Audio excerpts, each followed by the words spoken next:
Ассалаумағалейкум достар, сіздермен бірге Казмет School каналы. Бүгінгі тақырыбымыз инсульт жайлы болмақ, яғни инсульттің реабилитациясы. Реабилитациясына тоқталмай тұрып, инсульттің Қазақстандағы статистикасына тоқталып кетсек, Мұрат. Қазақстандағы статистикасы 1000 адамға шаққанда жылына 2-де 5, 3-те 7 науқас инсультқа шалдығып отырады.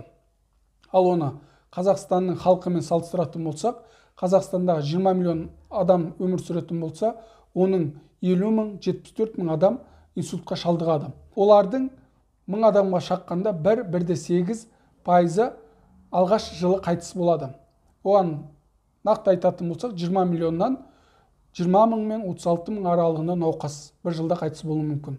Қалғандары әртүрлі дәрежеде мүгедектікке ұшырайды. Оның 15 пайызы ғана, яғни 10 мыңнан астам науқас қайта өз жұмысын қалпына келтіре алады. Оған көмектесетін невропатолог, реабилитолог, психотерапевт, логопед және де тағы басқа саладағы дәрігерлер себепші болады. Ал бүгінгі видеоға көмектесетін Ирана клиникасының врачтары реабилитолог Асқар Нұрмағамбетович және невропатолог Жанар Шинтемировна. Ассалаумағалейкум. Алейкум. Сіздің есіміңіз? Менің атым Саид. Саид, аха. Сіз қай жылы инсульт алдыңыз? Мен 2021 жылы апрелінің 31-інде жұмыс істеп отқан жерде инсульт болып құладым. И скорый алып кетті. Жанар Шинтемировна, инсульт дегеніміз не? Бірінші соған тоқталайық. Саламатсыз ба? Орысша айтсам болады екен. Острое нарушение мозгового кровообращения. Острое нарушение мозгового кровообращения – это экстренное состояние, при котором нарушается кровообращение головного мозга в определенном участке. И среди инсультов мы делим в основном на два типа. Это геморрагический и ишемический. Чтобы было понятно, геморрагический – это кровоизлияние вследствие разрыва сосуда головного мозга на определенном участке мозга. Второй вид – это ишемический. Это когда идет или по тромбоишемическому типу, резкое сужение, да, или в просвете идет тромбообразование. То есть это уже кардиопациенты, кардиологические. Что вам нужно знать в первую очередь? Да? Это мы говорим фаст-тест, такое название, когда идут 3 основных признака инсульта.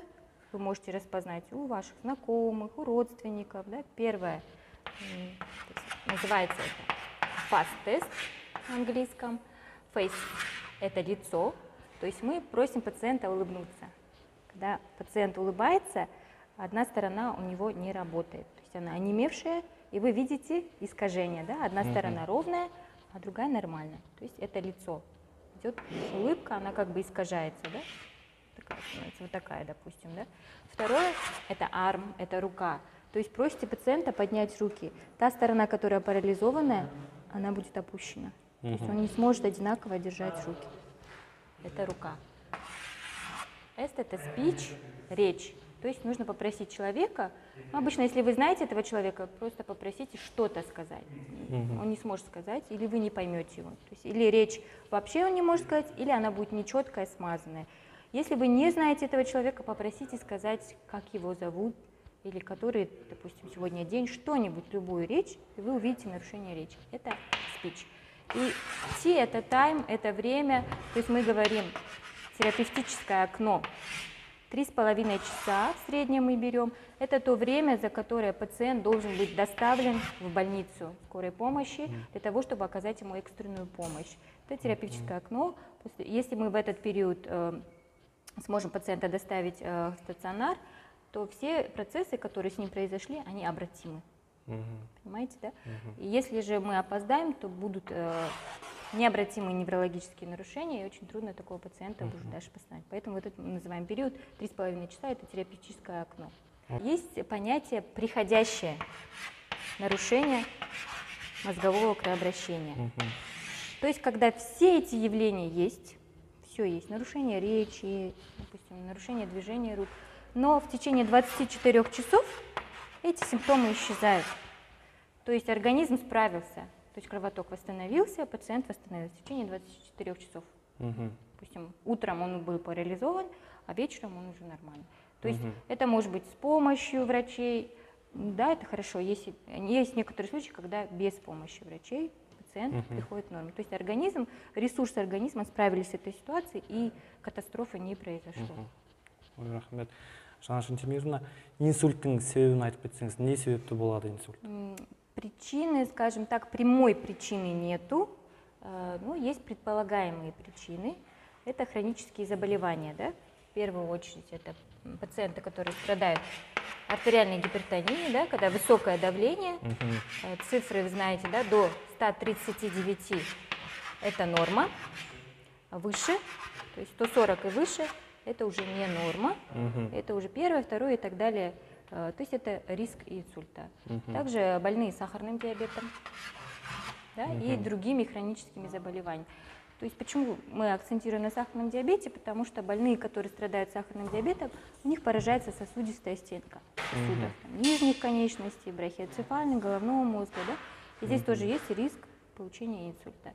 Кроме того, кардиологические больные, у которых есть нарушение ритма и так далее, которые состоят на учете у кардиолога длительное время, перенесенный инфаркт миокарда, у них тоже риск тромбоишемического инсульта, потому что, допустим, если ритм сердца нарушен, то риск тромбообразования, да, эти тромбы могут достичь сосудов головного мозга, и будет тоже стресс, инсульт ишемический. Далее, это мы говорили про заболевания.